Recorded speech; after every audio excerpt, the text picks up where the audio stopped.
It's not in the face! Thank you.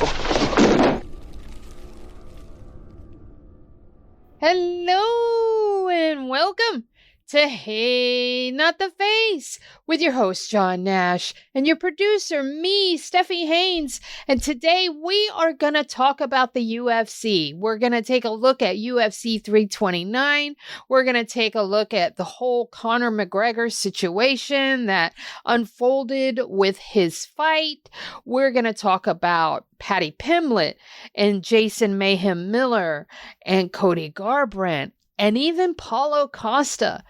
But before we get into all of those things, including any new filings or updates to the UFC antitrust cases, you're going to want to pick up a paid subscription because OG listeners already know that we split every episode in half. You get the first half for free, but if you want to listen to the second half, that's paywalled. It's only for paying subscribers. But the good news is we're really cheap. We only cost $5 a month. So pony up a few bucks. And you help us out by, keeping the show going. And you help yourself out by having access to all our paywalled content. And while you're at it, share it around on your socials. That also helps us a great, great deal. Thank you very much in advance. Now, John, you are back home in California. How is it feeling? It's nice. It's a little hot, but it's nothing like it was in the Midwest. There's no humidity in Los Angeles, so it's a little more enjoyable. And the air qualities get surprisingly good. Kind of shocked by that. So I'm enjoying being back right now. But you miss except your mom? I got to work. No, I see her. I'm going to go back to Minnesota in 2 months. So I'm out there a third of the year. So it's not like it's... You miss your mom. Well, I need it, honestly. I love my mom, but I need a break. Oh, well. I need a break from my mom. I need a break from everybody. I need a break from my mom. I need a break from my girlfriend. I need a break from my job. I need a break from my cat. And that's, and that's what's kind of nice about, moving every few months to go to the Midwest and back is I do get a break from everybody for a little bit, at least in one spot or the other. John, the king of breaks. Yes. As my older brother said once, I do so much nothing, they had to assign me an assistant. All right. So let's get into it because we've got a lot of content to cover today. So we are going to start off with antitrust case stuff because we always do. So are there any new filings or updates to the UFC antitrust cases? Well, thankfully for us, there was. So I will be forwarding you a copy of it so you can put it in the show notes so people can read it. But what there was is the plaintiffs filed. This actually was filed last Friday. July 10th was Friday, wasn't it? Or was that Thursday? Nope, that was Friday. July 10th was Friday. Yeah. See, I've got the days all screwed up. So on Friday, the plaintiffs, they filed a statement that cataloged the categories of discovery the defendants have allegedly withheld. And they filed it per the court's instructions. There was a court order by the judge to do this. So they filed it. And so they're framing on production volume. The plaintiffs disputed in this filing, they dispute the defendant's claim that Johnson production dwarfs Lee. And I just kind of realized that I'm assuming that everybody listening is well aware of what case I'm talking about. But what if we got some new listeners? They might not be aware. So very briefly, let me summarize for new listeners, people that do not listen to every episode or just started tuning in. I am talking about the UFC antitrust cases. There are 3 of them currently ongoing. There was a previous case called Lee v. Zuffa. That was the Kung Lee was the named plaintiff. That was the one that was settled for $375 million. These are the complaints that were filed afterwards, all seeking class action status. There are 3 connected cases, intertwined in many ways.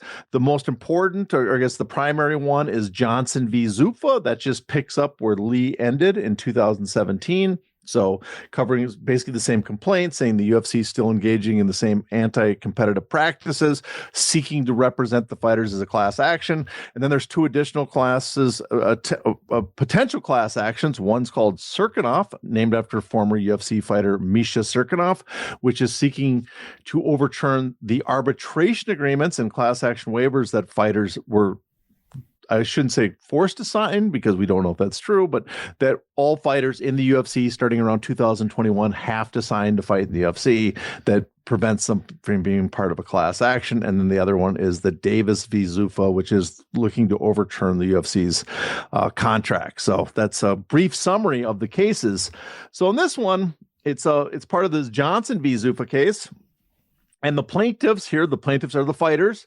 They're disputing the defendant's claim that the request for Johnson production dwarfs that in Lee by 7 or 8 times. That's what they're claiming, the plaintiffs, the defendants, I should say. And the plaintiffs say the real comparison, when you strip out Zuffa's reproduced Lee documents, which the defendants, they're claiming the defendants count towards their total, it's actually under 450,000 documents in Johnson versus the nearly 800,000 in Lee. This is again what the plaintiffs are saying, and this is despite Johnson having 3 cases. I was going to say defendants. I meant 3 different complaints here. As just noted, Johnson v. Zuffa, Serkinov v. Zuffa, Davis v. Zuffa. This is also despite a litigation hold in place since 2014 and a production format that should mechanically generate more documents than Zuffa's one file per phone approach in Lee. And so there are 6 categories they summarized of alleged gaps, which they benchmarked against Zuffa production.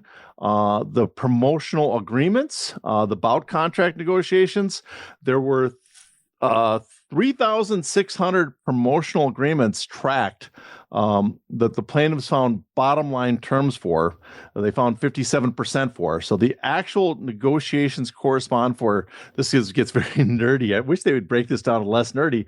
So 3.4% internal discussions of negotiations or against which were in Lee versus less than 1% for Johnson. So that's the difference of these negotiations for these contracts they have.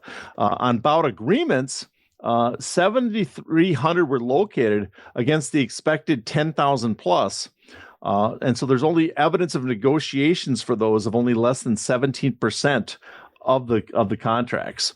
Then there's the signing matchmaking strategy. They have no written record of Instagram-based fighter manager outreach that Maynard testified to. No documents on failed recruitment efforts, and these include fighters that we know of that there was recruitment attempts that failed. Rico Verhoeven apparently was contacted about getting a UFC contract. Tenshin Nasukawa was apparently contacted, and they didn't get him. Minimum material on retention department decisions, which they contrasted with Lee's, We Own MMA email by Joe Silva, Don't Cut Nog email headline. Who can forget that title? Don't Cut Nog email. And then there's little on card development reasoning. We had tons of emails on that, like decision-making of where a card should, who should be on a card. One I specifically remember was text messages talking when they were building the July 4th week card, and they're trying to get Ronda Rousey versus Gina Carano and Vanderlei Silva versus Chael Sonnen for that card. There's a whole series of text messages about that. And then they're missing gaps on fighter compensation budgets. So there's gaps across, the budget documents. There's also, no analysis of whether Endeavor's pre-acquisition 20% of revenue fighter pay assumptions held up. Because if people remember the Lee case, one of the discoveries was that they projected when they sold the company that they'd be able to keep revenue, fighter pay as a percentage of revenue under 20%. And we have no analysis from the UFC side whether they were able to do that. And that seems, the plaintiff's claim seems irregular considering how much energy they put into making as part of their claim for selling the company that they could keep it under 20%. You would think there'd be some sort of documentation, some sort of budget, whatever, in place to make sure that they remained under 20%. And yet they have no material discussing that at all. They have no material on the broadcast deals, which they're seeking for, loan financial documents, and communications with rival promoters. So all that's kind of missing from the documentation, from the discovery so far.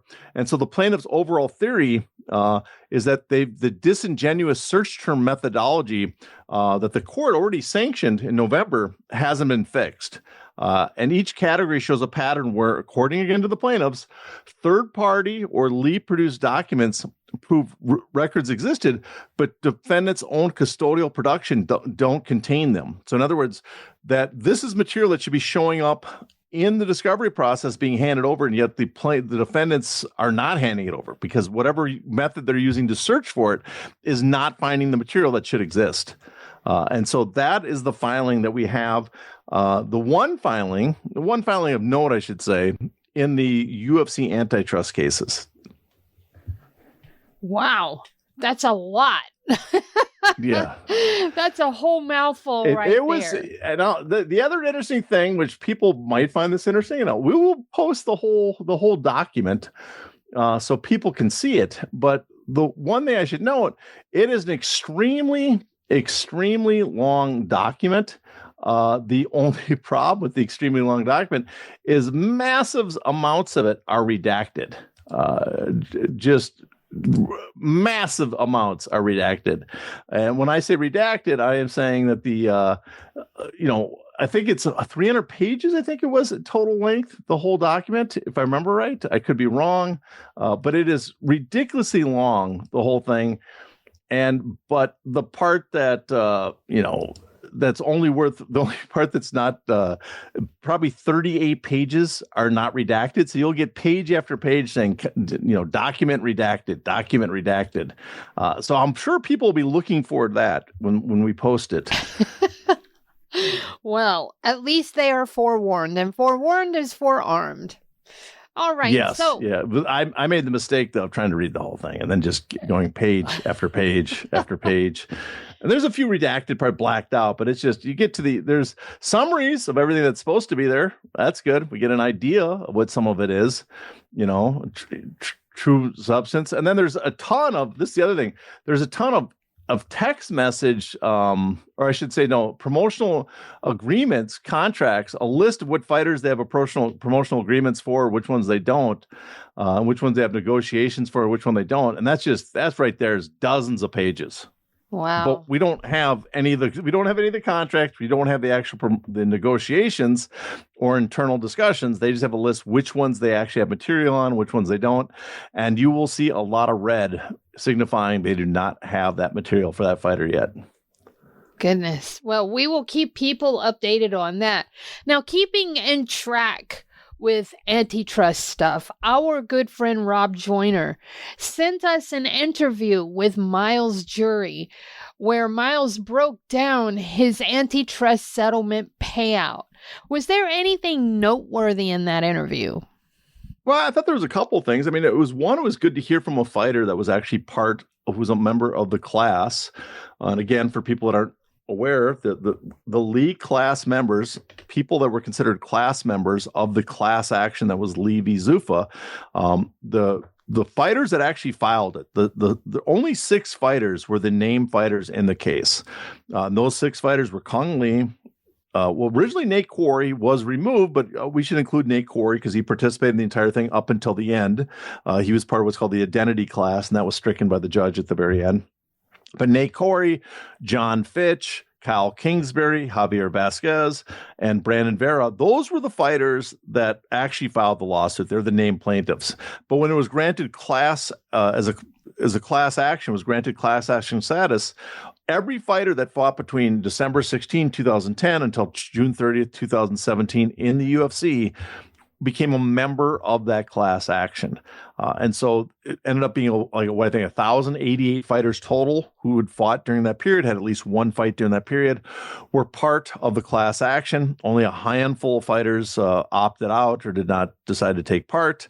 And I believe only one that ever came out and said for sure that he was one of them was Moicano. I think it was like 6 fighters or something. There's a handful of fighters they never were able to contact. And my understanding, those were people like, in Russia or Korea or something that had just kind of maybe did one fight, regional fight, and dropped off the map. No one can really find them.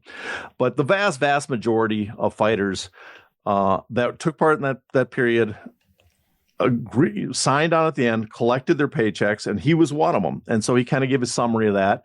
And he made some interesting points that is worth, I thought was very fitting for him to remind people. One is this money, which no one expected. None of the fighters involved expected this. They'd heard about this case, but probably weren't paying attention, had no expectations whatsoever.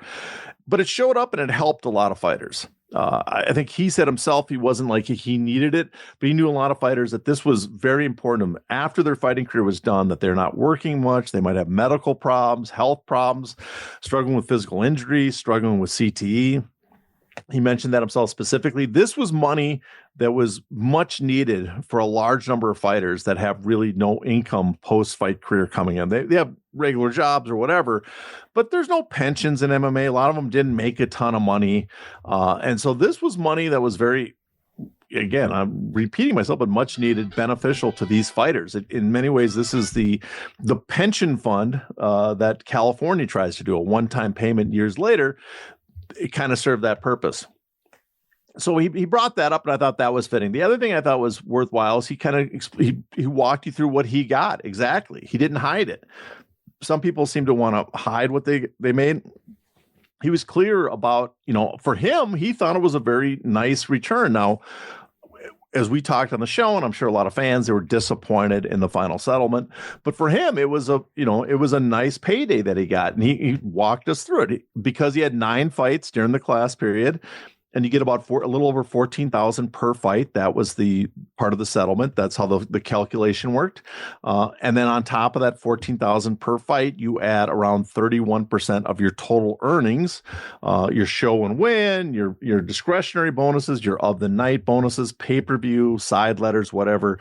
You get about 31% of that. You add that together, and that's your total payout for the settlement.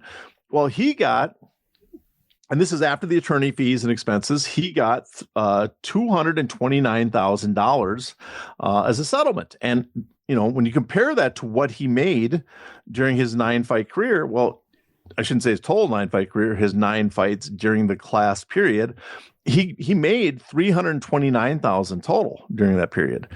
And so he got about 70% as a settlement, 70% of what he earned on 9 fights. Now, again, I can understand people are somewhat disappointed. We're hoping fighters would get a lot more, but that's a sizable return because, he doesn't have to pay for training, doesn't have to pay for coaches, he does have to pay for taxes, but that is a net where his usual fight purses were gross, right? He has expenses for them. He only has taxes on this for this settlement check. And so that money can go to, to uses that he had uses for it immediately, I'm sure. And so it serves as a payment, for perhaps on a house for some fighters, as he noted, on healthcare, paying off your credit card debts, investing it, whatever. It's money, well received by him. And I thought that was nice that he explained the total amount, how it worked, and that as much, again, and I want to stress, it was not the huge amount perhaps a lot of people were hoping for. A lot of people wanted some punitive damages to the UFC. But it is nice to hear a fighter explain how much him, kind of a journeyman, right? He is not the top of the card making a fortune. He's just a long-time fighter in the UFC. How well received and how beneficial this type of payment was, and explaining, how sizable it is compared to what a lot of fighters made during their career. And I looked at the video that he posted. I saw some of the comments, and a lot of the fans, I think, are still somewhat ignorant of the outcome of the case. They were unaware of the settlement at all, the lawsuit, which is, I'm not surprised, but it's somewhat surprising when you hear fans brag about how big of MMA fans and UFC fans they are, that they're not aware of this case at all. I'm like, how could you be really that big a fan? Others want to mock the case immediately. And for them, I'm always surprised. It's like, for a case you just learned about, you have a lot of strong opinions about, who have not done the research into what the nature of the case was. So I always find that entertaining. And then there's always the complaints too that the attorneys took such a large chunk, because the attorneys, when you add up their costs, their expenses, and their portion of it, they took about a third of the total settlement. Now, I personally would have preferred the fighters got more, but it's hard to complain about the attorneys getting a sizable chunk, because no one was putting up money for this case, right? No one. I don't see any fans donating money for the lawsuit. I didn't see any other fighters putting up money for the lawsuit. The only people that put up anything was the time and energy of the 6 fighters that took part, who probably were stressed out that they'd put a lot of energy into this and might not see anything at the end. But no one else put up any money except for the attorneys, who paid tens of millions of dollars. They came to, I think, 10, 12, 13 million total out of their pocket for the expert reports, for the analysis, for the data summary, the staff to go through all the documents. They paid that, and then worked, I think it's listed over 100,000 hours without getting paid. And so when you add that up, again, I think the fighters, I would like to have seen them got a bigger percentage, but you add that up, it doesn't seem that ridiculous that the attorneys that did all that would get a sizable cut. Basically the cut that would probably go to the management and the trainers for a fighter. And this time it went to the attorneys, who I would say actually got you something out of this compared to everybody else in the business. All right, before I ask the next question, I do need to apologize to our listeners for the loud-ass text message sounds I was getting. I'm sorry about that. I forgot to turn down my phone. My bad. Please forgive me. Now, let's get into the bulk of our conversation, which is basically UFC in general, all about the fighters. And of course, we're going to start with UFC 329, which is now in the books. And Conor McGregor thoroughly embarrassed himself, and probably the company too. We discussed what his future would look like in the event that he lost. But this was kind of way outside what we considered. What do you think it looks like now? That was possibly the worst results he could have had, I think. Made me a little cruel. I know we both kind of enjoyed it because as bad as it was. Hey, you know what? John doesn't text me late at night normally, especially after a long plane ride. But I got a text with "ha ha ha ha." I was laughing, and then today I was like, "What was I laughing at?" Oh yeah, the crippled Irishman, as Monty Burns said in The Simpsons. I couldn't stop. Now, I got to point out, I did not watch the card because, as I said before, I was traveling, and I was not particularly excited by it because I kind of suspected it would be shit. I didn't think it would be this shitty. I thought it'd be shitty though, because Conor McGregor coming off 5 years, he's old, he's got feeble, been losing, got injuries. I thought it'd be a terrible performance, but I got to rethink this because in some ways, Conor McGregor now there's no fighter that probably better represents me than him, because he's the only fighter that can injure himself just doing something, like taking a step. And that is something I can really, really empathize with, because that's me. That's me just sitting in a chair getting injured. He has reached my level of decrepitness at my age. So you'd think I'd have a little more. He would be my personal fighter, except for the fact that he's a monster the rest of his life. Yeah. But the actual idea that he can blow a knee just taking a one leaping jump, like, oh, I recognize that fighter. It's me doing Leonardo DiCaprio and Once Upon a Time in Hollywood, pointing like how instantly I recognize something on the screen. I recognize that move because that's me trying to jump. There goes my knee popping. So, but yeah, that was absolutely feeble. Now, what does that mean for Conor McGregor? Well, it sounds like he's out for a while, right? That's the general gist of it. He's going to be out. That means his plans to get out of the UFC are going to take longer. I think the UFC, his next fight is probably not going to be as interesting for people because this was the worst type of performance possible. We had joked before. I shouldn't say we joked, but we talked about the idea that perhaps he'll have an out where his fan base can embrace the loss as like a fluke and still hold, some hope that he still has a future in fighting. His leg injury against Dustin Poirier kind of helped him in some ways because, people could just say, oh, if he hadn't, broken his leg in the fight, he would have won that fight. If he hadn't lost, he would have won, as the guys at the Co-Main Event podcast will say. But here, it's not like there was an injury that hurt him and derailed the fight. And perhaps we can imagine a different outcome. This is pure feebleness. His leg popped on a jump. And so you got to think, okay, fan interest is probably the worst type of injury you can have to build up fan interest for your next fight. So that's hurting. And he's got a delay to get out of his fight. And will there be interest?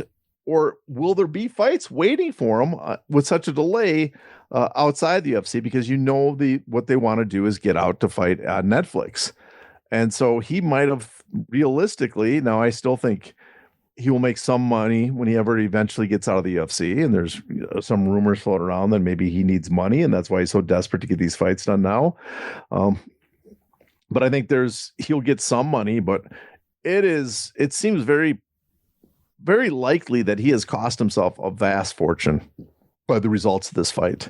And I can't say I feel bad for the guy that he lost a vast fortune. He still might make millions on future fights, but he's going to make much, much, much less than he would with almost any other result. Will he make much, much, much less for his next UFC fight is my question. My next question to you.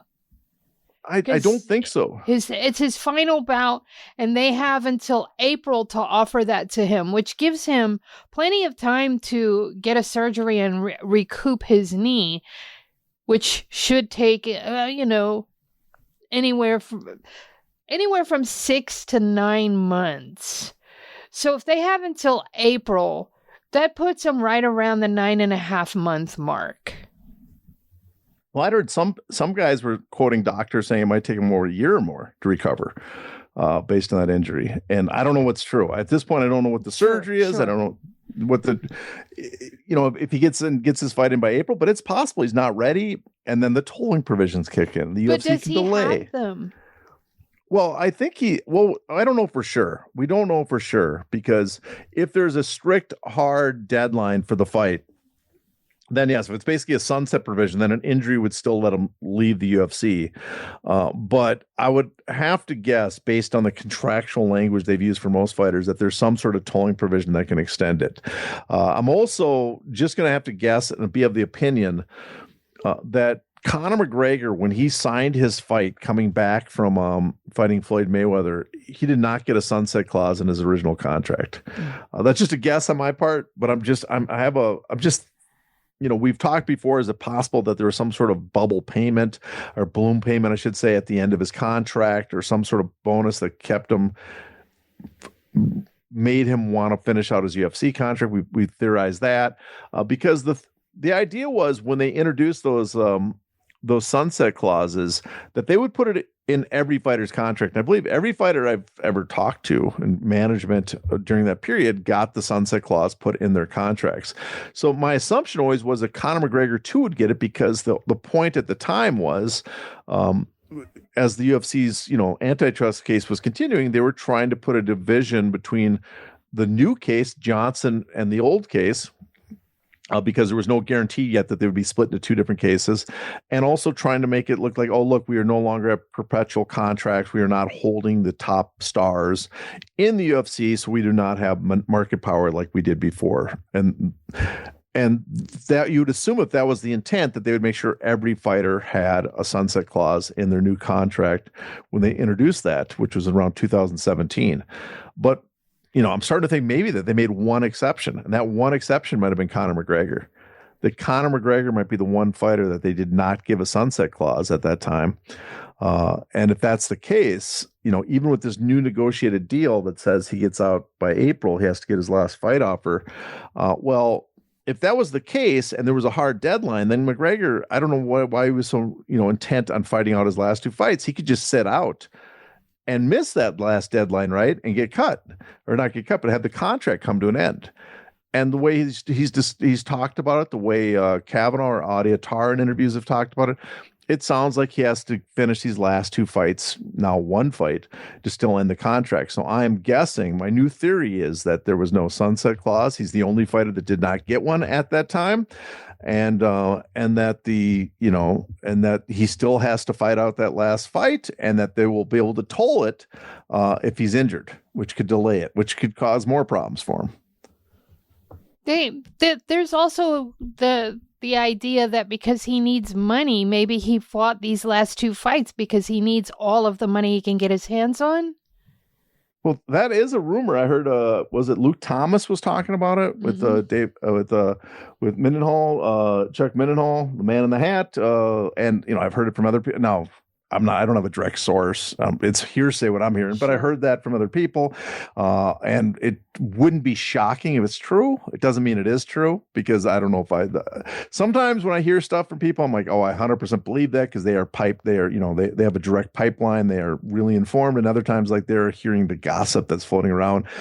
And what I'm hearing is mostly the gossip that's floating around. But would we be shocked if a fighter, especially a fighter with the personality of Conor McGregor, was suddenly in financial straits and needed the money? I wouldn't be shocked at all. All right. Now, one thing that I could not help but notice is there was a stark difference in the week leading up to his fight and the last time that he was supposed to fight at UFC 303. There were no chants in the audience at the weigh-ins for him. No Aaron Gobra or Ere, Era. None of that. There were no Irish flags. There were no chants in the arena itself, on fight night. Not only at the weigh-ins and the pressers, but fight night. None of that stuff. And when he lost, the boos were incredible. They overtook the arena. And it just seemed like in the lead up to, the audience was very muted for Conor. Is he going to be able to draw anywhere near his previous outings, including this one, now that he has lost in such fashion? Well, I think a couple things we have to take in consideration. One is the audience that showed up for this fight.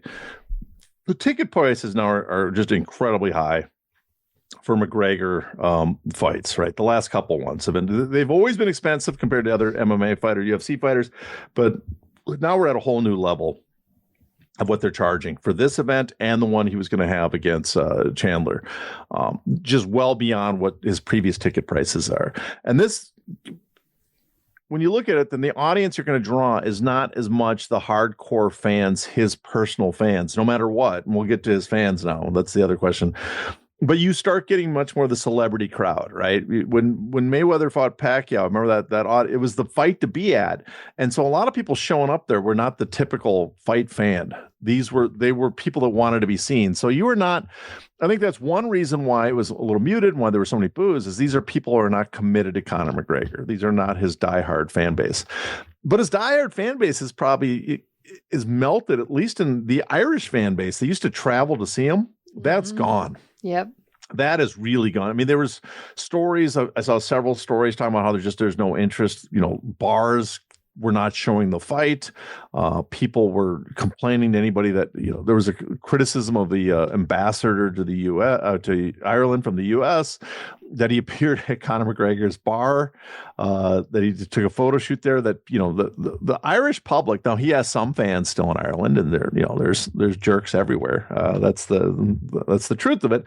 But he has some fans. I'm not saying he's been completely abandoned by Ireland, but the number of fans he has just dwindled tremendously. Before, the entire island was behind him, or a sizable majority. Now it's just easily a minority, a small minority of the country backs him. So he's lost that. There's still support in America. But even in the United States and stuff, it seems like a lot of people are not quite aware of the charges against him. It's more, we talked about last time, more of a nostalgia factor, I think, that people just are aware of them and they just don't follow the sport enough to hear about the allegations or investigate them.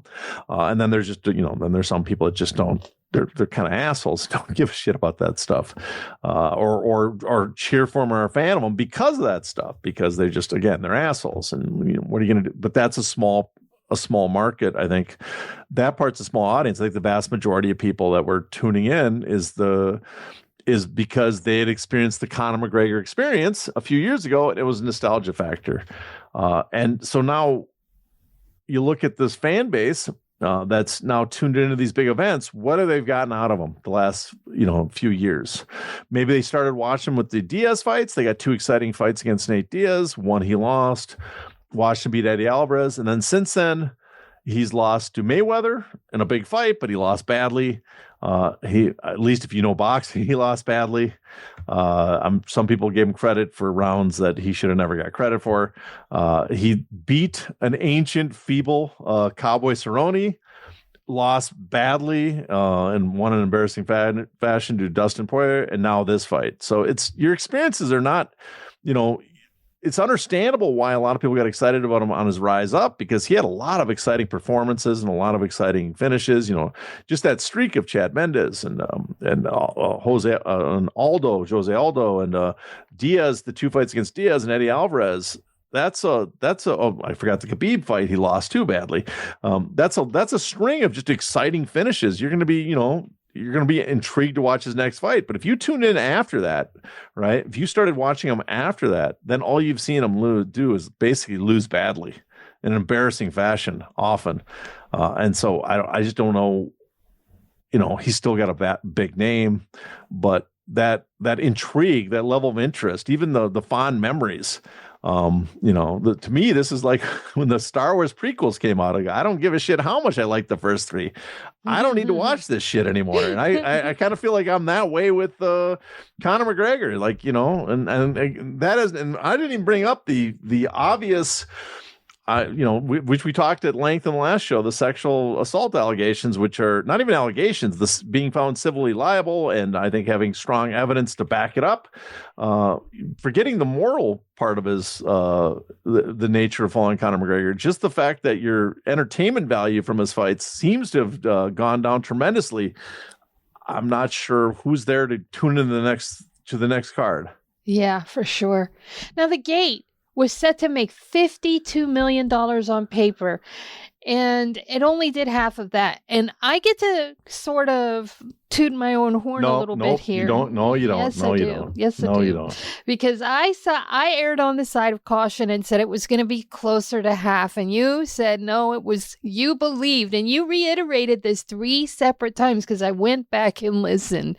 You said that it was going to be over 30 million. Well, it ended up being 25.2 million.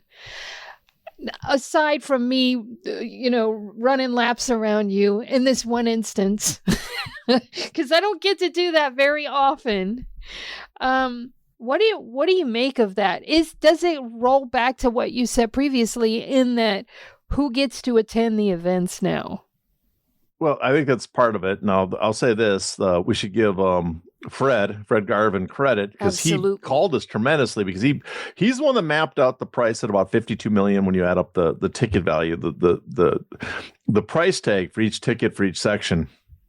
And then he predicted it would come in at about half. Now, I think Fred's a little insane, because he seems to suggest sometimes that the UFC is struggling, and UFC, when they're paying the kind of dividends they are and doing stock buybacks at the level they are, that means they are printing money. There's money being printed. So their overall business, I'm not saying they're delivering the best product all the time. And I'm not saying, that we can't criticize some of their practices, but as a money producing entity, there's just no way to deny it. The UFC produces just a shit ton of money, just an absolute astronomical amount of cash. It's an ATM machine, as one of the executives there called it during an interview once. I can't remember which one. I think it was Shapiro that said that. Yep, it is. Mark Shapiro. That said that. So, but the gate, I mean, that's a tremendous gate, especially for this fight. It's a level of gate that you would see, 20 million is generally has always been the barrier between, used as kind of a level that when you reach that in boxing, that's a big fight. Canelo, Triple G, Canelo, Crawford blew past that, but we had Gervonta Davis versus Ryan Garcia. That's always been, I guess, Errol Spence versus Bud Crawford as well. That's the level. It means it's a big fight, and this was at a big fight level. Even though it did 20, half the price that they added at. It's interesting is just the way they just push those ticket prices up the way they can. But what I take of it is, they probably could have done. They could have done more on bigger fights. I think a few years ago, if they would have done the Nate Diaz versus Conor McGregor, I think it would have done well over 30 million. And the other takeaway of it is I just don't think it's going to do that well his next fight whenever it happens. Now it's going to sell a lot compared to other UFC events. I wouldn't be shocked if it's in the, mid teens somewhere, right? If it does 15, 16, 17 million, it is still Conor McGregor. It's still the UFC. They'll get people to show up no matter what now for a lot of their fights. But the level of interest, I don't think it'll be anywhere close to this level of interest again for Conor McGregor. Now, he released his new energy drink this week rather than last week, which is mind-blowing to me. I would have released it last week when, the fever pitch was still going, but now the mystique is gone and Conor is basically a laughing stock right now. But he released his new energy drink. I gotta know, do you think it will make a profit? Well, I mean, at first it never was going to, I don't think, make a profit. The whole plan was to roll it out. But is it, I think their objective was to turn it into like Prime with what's the Paul brother that has Prime? Logan Paul. Yeah. Or to recreate they're trying to always do another Proper 12 type situation. But yeah, this is the worst week possible because who wants an energy drink for a guy that just his knee pops the moment he takes a step?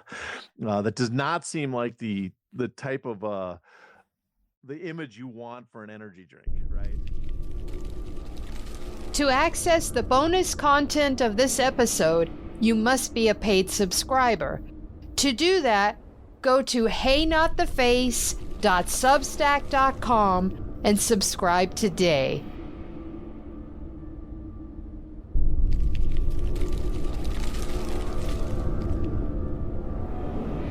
Ow!